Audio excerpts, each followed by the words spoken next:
ანუ ნაციონალური მოძრაობა მართლაც თავის მაქსიმუმს რომ აკეთებდეს რესურსებიდან გამომდინარე, ანის პასუხი ძალიან კარგი იქნებოდა. გამოვიდა და ასე, ვადო, შენ ახალგაზრდა პოლიტიკოსი ხარ და ჯერ აზრზე არ ხარ თუ რამდენად ძნელია ქართულ ოცნებასთან თითქმის 13 წელი ბრძოლა, მაგრამ ანის გამოვიდა ასე, ანუ ქართულ ოცნებას ბევრი რესურსი აქვს და ჩვენ აზრსაც კი ვერ ვხედავთ, რომ რაიმე სახის წინააღმდეგობა გავუწიოთ ქართულ ოცნებას. ვადო მოპასუხა ქალბატონ ანის, რომ ოპოზიციის მთავარი პრობლემა არის ის, რომ ისინი ლაპარაკობენ სულ ერთი და იგივეზე.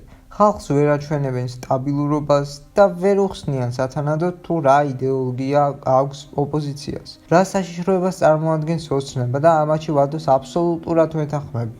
და ამ ყველაფერს არ სჭირდება უამრავი რესურსი. ოპოზიციას აქვს 3 ძირითადი სატელევიზიო არხი: ფორმულა, ტევ პირველი და მთავარი არხი. იმ პერიოდის დროს, როცა აქტიურად იყო გამოსვლები გამჭვირვალობის კანონის შესახებ, არც ერთმა პოლიტიკურმა პარტიამ ვერ ახსნა ნორმალურად თუ რა საშიშროებას წარმოადგენდა ეგრეთ წოდებული რუსული კანონი.